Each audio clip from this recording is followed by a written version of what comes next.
Et voilà, bonjour et bienvenue. Regardez ce champ, ce pré, totalement fleuri, en fleurs parfaites. Toutes ces fleurs sont sorties il y a peu de temps. Voilà. Et là, qu'est-ce que j'ai vu de loin?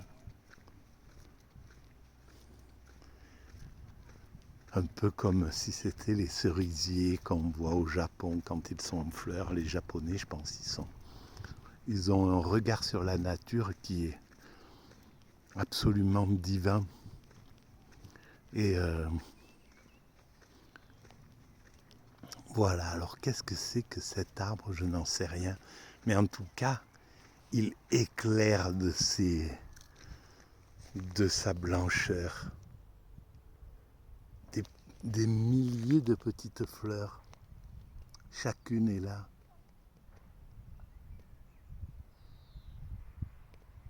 Voilà.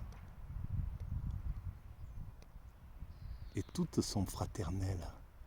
Il n'y en a pas une qui s'installe aux dépens des autres ou quoi que ce soit, ou qui injecte quelque chose de négatif pour ses frères et sœurs, pour ses sœurs. Voilà, magnifique. Alors tout est en fleurs. Et là, tous ces petits bourgeons qui sont déjà bien drus, bien en forme, bien riches de je sais pas ce qu'ils ont, de la sève ou quelque chose. On dirait, alors je sais pas, cet arbre ressemble à peut-être un hêtre. Si c'est pas un être, sinon est-ce que ça serait un fruit?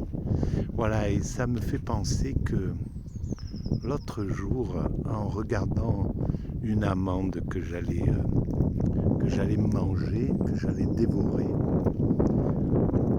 j'ai commencé je me suis mis à penser tout ce qu'il a fallu à cette amande de temps, de patience, de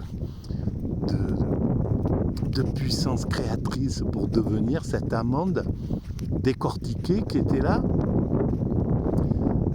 au milieu d'un sac de patchwork de choses. Et donc je me suis dit, mais il a fallu toute l'énergie de cet arbre. Il a fallu qu'il pousse tout un tas de choses jusqu'à cette petite pointe où cette amande allait grandir. D'abord sa carapace, d'abord souple comme la tête d'un bébé, et puis à l'intérieur ce fruit qui commence à se former, et puis la carapace qui se renforce, qui devient dure progressivement, mais il lui faut des semaines, des mois pour arriver à être solide, protectrice et tout, comme la tête d'un enfant. Et après, voilà, ça devient la tête d'un homme, une bonne caboche qui maintient bien à l'intérieur toute la sève de l'être humain, son esprit, sa capacité de créer. Voilà.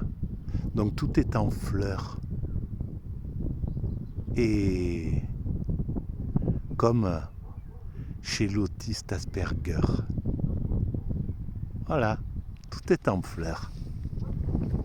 Et comme chez la plupart des êtres humains, si on leur donne les moyens d'être heureux, eh ben ils sont aussi stoïques, aussi paisibles que cet arbre. Voilà, cet arbre qui est là. Cet arbre qui transmet quelque chose quand on le touche, qui transmet son amour. On finira par le découvrir, par découvrir ce qu'il offre. Parce qu'il offre comme tout le monde, comme comme un chien, un chat, comme une baleine, comme une fourmi. Voilà. Il donne. C'est ça. Et on saura exactement comment il le donne. Il faudra encore 100 ans, 200 ans. Mais l'humanité a le temps d'avancer. Et où elle va, cette humanité? Moi, j'écris sur la mécanique universelle.net sur mon site qu'elle va tranquillement, paisiblement, vers son ultime perfection, vers la paix universelle, vers le bonheur absolu, l'amour, l'amour, l'amour global, l'amour entre tous les êtres humains, un fonctionnement totalement écologique qui respectera tout, comme le faisaient les sociétés traditionnelles. Elles avaient, avant d'abattre un arbre, les Indiens le respectaient, lui demandaient peut-être pardon, etc. Voilà, c'est assez étonnant, cette chose-là. Voilà. Voilà l'idée. Voilà. Voilà la vie en fleurs, la vie en éveil. Voilà. Et on parviendra à fonctionner de façon totalement écologique sans impacter ni la planète, ni les êtres humains, ni les autres espèces vivantes. Et l'homme ne sera plus un loup pour l'homme. C'est ça la perfection dont je parle. On aura trouvé le moyen de faire que l'homme ne soit plus jamais un loup pour l'homme. Et on arrivera à ça. Il faudra 2, 3, 400 ans encore d'évolution. Mais la vie, elle a le temps. L'humanité a le temps. On a déjà derrière nous 300 000 ans d'évolution et davantage sans doute. Donc c'est pas les 3 ou 4 siècles, peut-être 5, 10 même, peu importe. C'est pas ce petit temps-là qui est dérangeant. Voilà, c'est nous qui sommes pressés, les êtres humains. Notre temps est court et donc on aimerait voir la paix universelle déjà.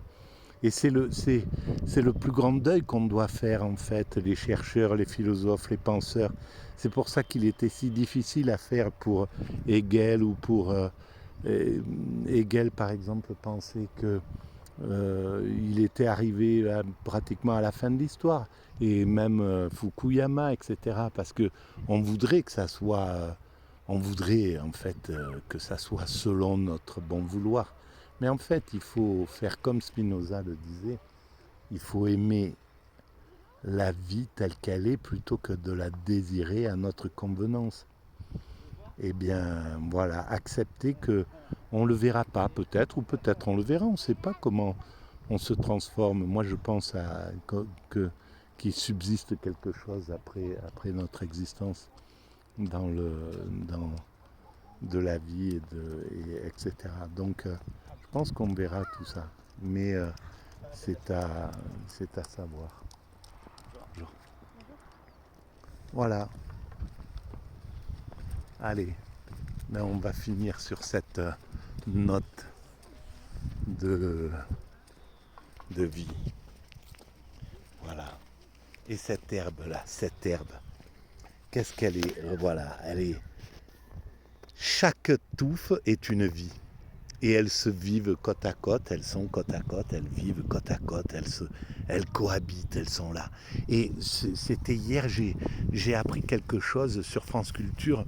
C'était une espèce qui, parce qu'elle était dans un milieu vraiment difficile, avait 2 espèces, avaient appris à cohabiter et à vivre en symbiose, donc à être favorables l'une envers l'autre, à s'entraider en somme. Et je pense que c'est exactement ce qui se passe là, dans cette touffe-là, dans cet endroit-là, tout ça, ça s'entraide totalement. Ça s'entraide peut-être avec les arbres, avec... voilà, ça s'entraide avec le vent, avec la pluie, etc. Donc pourquoi nous en tant qu'hommes, nous n'arriverions pas facilement à évoluer vers la symbiose, c'est-à-dire le fait que chaque nation soit favorable pour toutes les autres et réciproquement, au lieu d'être en antagonisme, de se faire la guerre comme les Américains et les Russes en ce moment, ou les Américains et les Chinois, etc. On est capable de passer au niveau de la symbiose. Absolument. Eh ben, c'est le but. Et ça, je l'écrivais il y a 20 ans déjà, sur la mécanique universelle, que nous allons vers la symbiose. Et je pense que c'est notre lot. Voilà. Allez, à très bientôt. Merci de votre écoute. Peut-être je vous dirai pourquoi j'étais heureux aujourd'hui. Allez, à bientôt.